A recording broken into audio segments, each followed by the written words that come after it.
जुर्म की दुनिया में छोटी छोटी गलती भी कई बार भारी पड़ जाती है। आज की कहानी में कुछ ऐसा ही होता है। जिसने जुर्म किया था, जिसने एक घटना को अंजाम दिया था, उसको लगता था कि वो शायद कभी पकड़ा नहीं जाएगा। हालांकि पुलिस को इस केस के खुलासे में वाकई कड़ी मशक्कत करनी पड़ती है।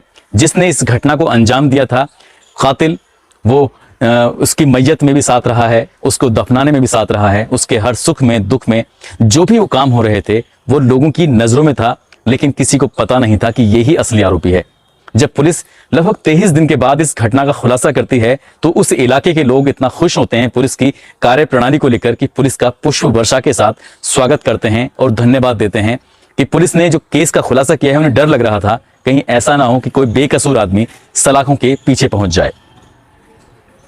आदाब, नमस्कार, सत श्री अकाल। मैं उस्मान सैफी। आज की जो सच्ची घटना मैं आपको सुनाने जा रहा हूं, ये सच्ची घटना है मध्य प्रदेश का एक जिला है आगर मालवा। दरअसल 30 नवंबर की शाम की बात है। एक गांव पड़ता है निपानिया बैजनाथ।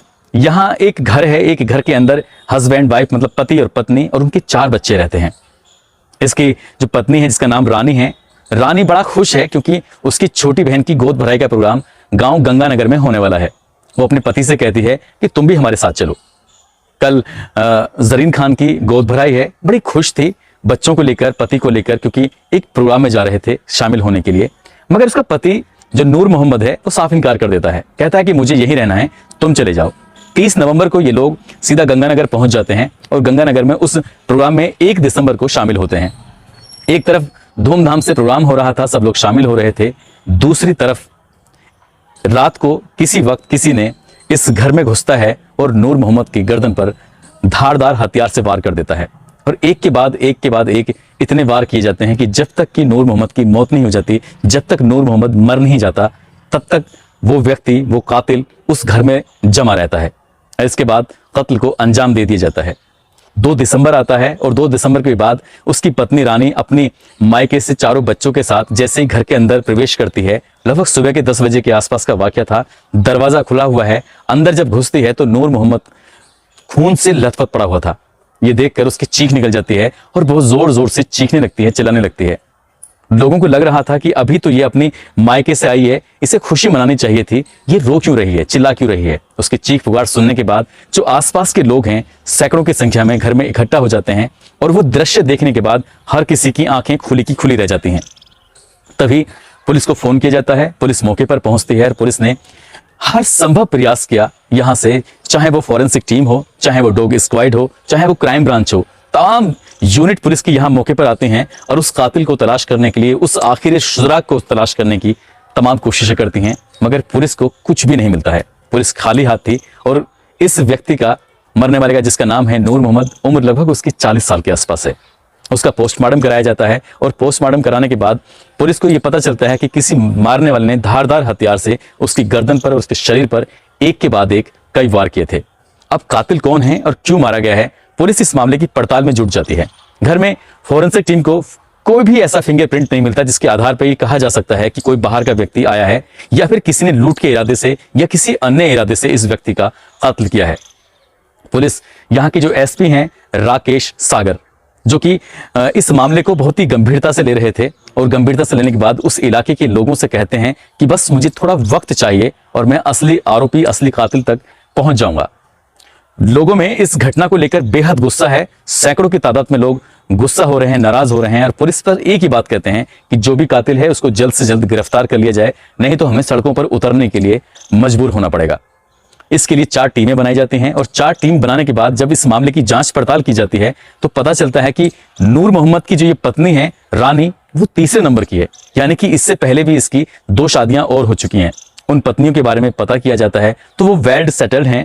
उनके हैरान करने वाली बात है कि सभी को लगभग 2-2, 3-3 बच्चे पैदा हुए थे और वो 2-2, 3-3 बच्चे जो पैदा हुए हैं वो नूर मोहम्मद से ही पैदा हुए हैं। वो ये बच्चे पैदा करता था और कहीं ना कहीं उन्हें छोड़ दिया करता था। हालांकि जिन्हें इन्हें छोड़ा है, दोनों पत्नियों को, वो दोनों पत्नियां अपने अपने नई जगह पर बिल्कुल ठीक ठाक रह रही हैं, खुशहाल रह रही हैं। पुलिस को इन दोनों एंगल में भी कोई एंगल नजर नहीं आता है। अब पत्नी बसती है रानी। रानी के भी हर एंगल को खंगाला जाता है। उसके गांव में पता किया जाता है तो एक शाहरुख नाम के एक लड़के से इसकी पत्नी का किसी से संबंध रहे थे। मगर जब पुलिस इस कड़ी को जोड़ने की कोशिश करती है तो ये कड़ी भी खाली जाती है। साथ ही पुलिस इसके प्रोफेशन के बारे में पता करती है तो पता चलता है कि ये ट्रक ड्राइवर रहा है और ट्रक ड्राइवरिंग करके ही अपने परिवार का भरण पोषण करता था। एक बार किसी व्यक्ति ने इसको पुलिस से पकड़वा दिया था, तो हो सकता है कि पुलिस ये अंदाजा लगा रही थी कि इस व्यक्ति ने शायद उससे विरोध किया होगा या कुछ बात रही होगी, तो पुलिस ने उस एंगल को भी खंगालने की कोशिश की, मगर वहां से भी पुलिस को कोई सफलता नहीं मिलती है। एसपी राकेश कुमार की बनाई हुई 4 टीमों ने अब तक लगभग 55 से 60 लोगों से बारी बारी से पूछताछ की थी, मगर पुलिस के हाथ खाली थे और ऐसे ही एक एक दिन करके लगातार दिन गुजर रहे थे। 20-22 दिन का समय हो जाता है, मगर पुलिस को जब कोई सफलता हाथ नहीं लगती है, तो यहां अब तक फॉरेंसिक टीम या वैज्ञानिक तरीके से जितने भी तरीके अपनाए गए थे, पुलिस के हाथ खाली थे। पुलिस को ऐसी कोई सफलता नहीं मिल रही थी कि आखिरकार क्यों और किसने इसका मर्डर किया है। तो फिर राकेश कुमार को मनोवैज्ञानिक तरीके से एक सूझ सोचती है, वो सोचते हैं कि क्यों ना इस केस को बजाय वैज्ञानिक तरीके से इसे मनोवैज्ञानिक तरीके से सुलझाया जाए तो शायद ये आसान हो सकता है। इसके लिए उन्होंने जो इसके दुश्मन थे, सब दुश्मनों के एंगलों को तलाश लिया। जो 55 से 60 व्यक्ति इसके दुश्मन पाए गए थे, उनमें से कोई नहीं था। अब दोस्तों की तलाश शुरू की जाती है और दोस्तों की तलाश शुरू करते करते पुलिस एक के बाद एक फिर नए ट्रैक पे चलने लगती है और कई दिनों की मशक्कत के बाद आखिरकार एक ऐसा दोस्त मिलता है जो इसका हमराज था। उस हमराज दोस्त से जब बातचीत की जाती है तो वो चौंकाने वाले खुलासे करता है। दरअसल ये व्यक्ति 3 शादियां कर चुका था और 3 पत्नियों से इसको लगभग 10 या 11 बच्चे पैदा भी हुए हैं, जिसमें जो इसकी अंतिम पत्नी है जिसका नाम है रानी से भी आखिर में 4 बच्चे हैं। साथ ही ये व्यक्ति थोड़ा सा नहीं, बहुत ज्यादा कहें तो चंचल प्रवृत्ति का रहा है। इसको 100 डायल पे फोन करता था, वहां पर पुलिस वाली फोन उठाया करती थी और जब पुलिस वाली फोन उठाया करती थी तो उनसे वो मस्करी करता था, बातचीत करता था।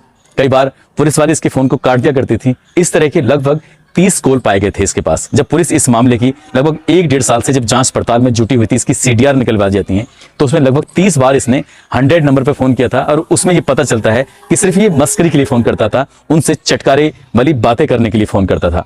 इससे पुलिस को एक एंगल तो ये था कि कहीं ना कहीं ये इसका जो महिलाओं के प्रति अट्रैक्शन है, लड़कियों के प्रति अट्रैक्शन है, और साथ ही मारने वाले ने जो जिस तरह से इसको मारा है उससे लगता था कि वाकई कोई दुश्मनी है।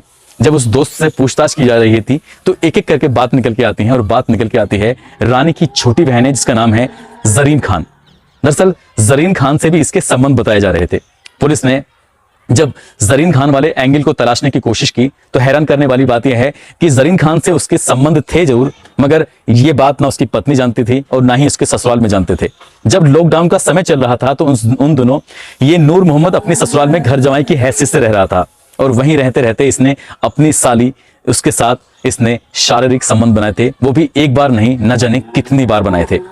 नवंबर 2020 में उसकी शादी होती है और शादी के बाद पुलिस को लगता है कि शायद हो ना हो इस एंगल पर भी जांच की जाए और उसकी शादी होती है। एक गांव लगता है बड़ौद, वहां का रहने वाला सोहेल पठान।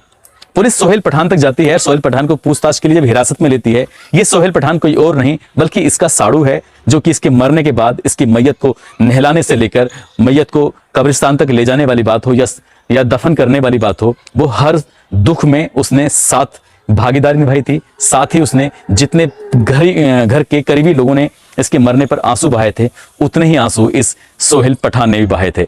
अब सोहेल पठान पुलिस की गिरफ्त में है और एसपी राकेश सागर कहते हैं कि सोहेल पठान, हमें तुम्हारे खिलाफ बहुत सारे सबूत मिले हैं, जो सच है उसे बता दो, अब बचने की कोई उम्मीद नहीं है, कोई चांस नहीं है।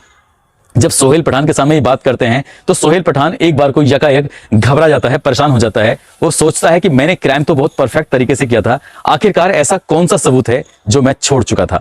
दरअसल कातिल यही था जिसको पुलिस पिछले 23 दिनों से तलाशने की कोशिश कर रही थी। जब उससे पूछताछ की जाती है तो वो चौंकाने वाले खुलासे करने शुरू कर देता है। दरअसल इसकी पत्नी है जरीन खान के और नूर मोहम्मद के शादी से पहले अवैध संबंध रहे थे और जिस दिन इसकी नवंबर 2020 में शादी होती है तो पहले ही सुहाग रात की रात को इसके पास एक फोन आता है अनजान नंबर से, और अनजान नंबर से जब फोन आता है तो उसमें कहा जाता है कि जरीन खान से दूर रहना, यदि तुमने उसके पास भी आने की कोशिश की तो अंजाम अच्छा नहीं होगा। और शायद तुम्हें हैरानी होगी कि इसके शरीर पर कहां कहां का तिल है, कौन कौन सी चीजें हैं जो तुम नहीं शायद जानते, मैं जानता हूं। जब ये बात उसका पति सुनता है पहली ही रात में, तो वो अपनी पत्नी को लेकर इतना भड़क जाता है, इतना गुस्से में होता है कि उसका मन कर रहा था कि उसकी पत्नी को वो हमेशा हमेशा के लिए खत्म कर दे। जब उन्हें फोन की बात बताई तो उसकी पत्नी ने कहा ये फोन किसी और का नहीं बल्कि उसके बहनोई नूर मोहम्मद का है। नूर मोहम्मद ने शादी से पहले उसके साथ एक बार नहीं अनगिनत बार अवैध संबंध बनाए थे और जानबूझकर बनाए थे। मगर उसे लगता था कि शादी के बाद शायद ये सब खत्म कर देगा, मगर शादी के बाद भी उसने ये सब चीज खत्म नहीं की थी। इसके बाद सोहेल खान अगले ही दिन अपने साड़ू से मिलता है और साड़ू से मिलने के बाद उससे रिक्वेस्ट करता है कि जो भी पिछली जिंदगी में हुआ है उसे खत्म करो, आगे से कभी कोशिश मत करना। मगर नूर मोहम्मद अपनी हरकतों से बाज नहीं आ रहा था और बार बार उसको परेशान करने की कोशिश कर रहा था। अब यहां से सोहेल खान ने या सोहेल पठान ने एक प्लानिंग की कि आखिरकार इसका मर्डर करना है, इसका कत्ल करना है तो कैसे करना है। 1 साल तक इसने इस बात को भुलाने में लगाया, इस बात को कि जब उसने सुहाग रात के दिन फोन किया था, इस बात के हमराज कोई और नहीं था, उसकी पत्नी और वो खुद थे। अब पत्नी और पति यानी कि जरीन खान और सोहेल पठान दोनों आपस से मिल चुके हैं और मिलने के बाद यहां से प्लानिंग की जा रही थी किस तरह से नूर मोहम्मद को रास्ते से हटाना है। जब इसकी गोद भराई का वक्त आता है, खुद जरीन खान की जब अपनी मायके गंगानगर पहुंच जाती है तो ये समझ जाता है कि आज नूर मोहम्मद बिल्कुल अकेला है। इसके बाद ये अपने चचेरे भाई जाफर को साथ लेता है और बाइक पर बैठ के सीधा पहुंच जाता है इसी गांव जिसका नाम है निपानिया वैजनाथ। वहां जाने के बाद घर में नूर मोहम्मद अकेला सोया हुआ था। दरवाजा खुलवाया जाता है क्योंकि आवाज सुनने के बाद वो समझ जाता है कि सोहेल पठान उसका साड़ू ही तो उससे मिलने के लिए आया है। मुलाकात करते हैं, बातचीत करते हैं। हाथों में दस्ताने पहने हुए थे, धारदार हथियार हाथ में थे और उस धारदार हथियार से वो अपने साड़ू को तब तक मारता है जब तक उसका साड़ू वहां मर नहीं जाता। बिल्कुल तस्दीक करने के बाद, बिल्कुल कंफर्म करने के बाद कि नूर मोहम्मद अब मर चुका है, उसकी नब्ज को भी टटोला जाता है सब कुछ, और जो भी उसके पास सामान थे जो लेके आए थे वो वापस लेके आते हैं और लाने के बाद गांव की पुलिया के पास उन दस्तानों को और साथ में उस धारदार हथियार को वो वहीं फेंक देते हैं और जिस बाइक से आए थे उस बाइक से वापस वो अपने गैराज में पहुंच जाते हैं जहां वो मोटरसाइकिल का काम करता था। यहां आने के बाद सबसे पहले वो अपने कपड़ों को जलाते हैं और जो बाकी सारे सबूत थे सब मिटा चुके थे। यही तो दिलचस्प बात है इस केस के अंदर, क्योंकि पुलिस को घटनास्थल पर कोई सबूत नहीं मिला था। पुलिस मनोवैज्ञानिक तरीके से कातिल तक पहुंची थी और कातिल ने अपना जुर्म खुद ही कबूल कर लिया। फिलहाल वो पुलिस की हिरासत में है और जब इस घटना को लेकर 55 से 60 लोगों को पुलिस ने हिरासत में लिया था तब लोगों में कहीं ना कहीं एक डर था, एक दहशत थी कि पुलिस दबाव में आकर कहीं ऐसा ना हो किसी बेकसूर को जेल भेज दे। मगर सैल्यूट बनता है उस इलाके के एसपी राकेश कुमार सागर को, जिन्होंने पूरी ईमानदारी के साथ इस केस में, पूरी मेहनत के साथ इस केस में लगे और असली कातिल तक पहुंचे। हालांकि ये पुलिस की जांच में क्लियर हो चुका है कि नूर मोहम्मद का जो कैरेक्टर था वो वाकई अच्छा नहीं था। इसके अलावा भी पुलिस की जांच में और कुछ बातें सामने आई हैं। हालांकि पुलिस ने उन बातों को सामने रखने से गुरेज किया है क्योंकि शायद इन बातों से हो सकता है कि किसी का परिवार बिगड़ जाए। हालांकि ये बात भी सही है कि सोहेल पठान ने जो कदम उठाया वो वाकई गलत उठाया है। उसको पुलिस का सहारा लेना चाहिए था, उसको ऐसा नहीं करना चाहिए था और उसकी पत्नी को साथ ले जाकर, ताकि इस आरोपी को कड़ी से कड़ी सजा मिल जाती। मगर न केवल इसमें सोहेल पठान की लाइफ भी खराब होती है, उसकी पत्नी की भी लाइफ खराब होती है, जो उसका बच्चा पेट में पल रहा है उसकी भी लाइफ कहीं ना कहीं खराब हो ही जाती है। साथ ही नूर मोहम्मद के जो 4 बच्चे हैं वो भी अब शायद सड़कों पर आ जाएंगे। उनकी परवरिश कैसे होगी ये भी एक बड़ा सवाल खड़ा हो गया है। दोस्तों, इस कहानी को सुनाने का उद्देश्य किसी को परेशान करना नहीं है, किसी का दिल दुखाना नहीं है, बल्कि आपको जागरूक करना है, आपको सचेत करना है।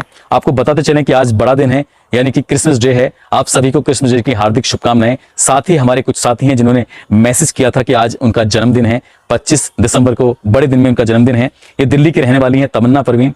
साथ ही विकास पांडे हैं, इनकी बेटी है निकिता पांडे, जिसको प्यार से गुड़िया भी बोलते हैं। सुरियावा भदोही उत्तर प्रदेश की रहने वाले हैं। महेश कुमार की बेटी परी है, आज उनका भी जन्मदिन है। भारती यादव हैं जो कि 12वीं की छात्रा हैं और एटा यूपी की रहने वाली हैं, जो कि अब 15 वर्ष की हो चुकी हैं। कहती हैं कि एनडीए या फिर सीडीएस तक जाना चाहती हैं, फौज की तैयारी कर रही हैं। शुभकामनाएं। साथ ही मनीषा हैं, कोलकाता वेस्ट बंगाल की रहने वाली हैं और अनस पुत्र अकील अहमद जो कि पापीगंज के रहने वाले हैं। इन सभी को जन्मदिन की बहुत सारी ढेरों सारी शुभकामनाएं, बहुत सारी मुबारकबाद। और कल सुबह 9 बजे मिलते हैं लाइव। आप इंतजार करिएगा, मैं लाइव आ रहा हूं। आप लोगों से बहुत सारी बातें करनी है, बहुत सारे लोगों के नाम हैं जो लेने हैं, बात करनी है। तो सुबह 9 बजे मिलते हैं, रविवार की सुबह 9 बजे। अपना ख्याल रखिएगा, सुरक्षित रहिएगा। जय हिंद, जय भारत।